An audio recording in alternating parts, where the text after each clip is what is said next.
तळोदा वृत्तांकनमध्ये आपलं स्वागत आहे। जर आपण नवीन असाल तर कृपया चॅनलला लाईक आणि सबस्क्राइब करा व बेल नोटिफिकेशन ऑल वर सेट करा। सातपुड्यातील चिमुकल्यांच्या हाताला नैसर्गिक ओलम्यांची गोड चव। मोलगी, प्रतिनिधी रवींद्र वळवी।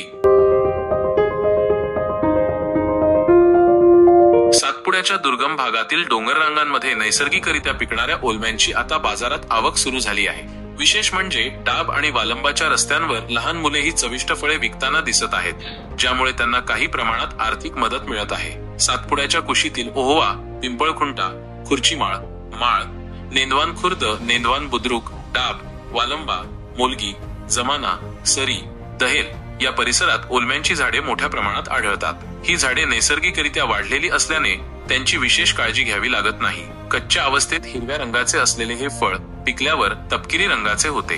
नैसर्गिकरित्या पिकत असल्याने या फळांना कोणतीही रासायनिक प्रक्रिया किंवा पावडर वापरली जात नाही। नैसर्गिकरित्या पिकलेल्या ओलम्यांची चव गोड, आंबट आणि तजेलदार असल्याने खवयांसाठी ही एक पर्वणीच असते। साधारणपणे मे महिन्याच्या पहिल्या आठवड्यापासून ते जूनच्या अखेरीपर्यंत हे फळ बाजारात उपलब्ध असते। ओल्यांना ताजे ठेवण्यासाठी आणि त्यांची चव अधिक आकर्षक बनवण्यासाठी पारंपरिकरित्या पळसाच्या पानांचा वापर केला जातो, हे विशेष उल्लेखनीय आहे।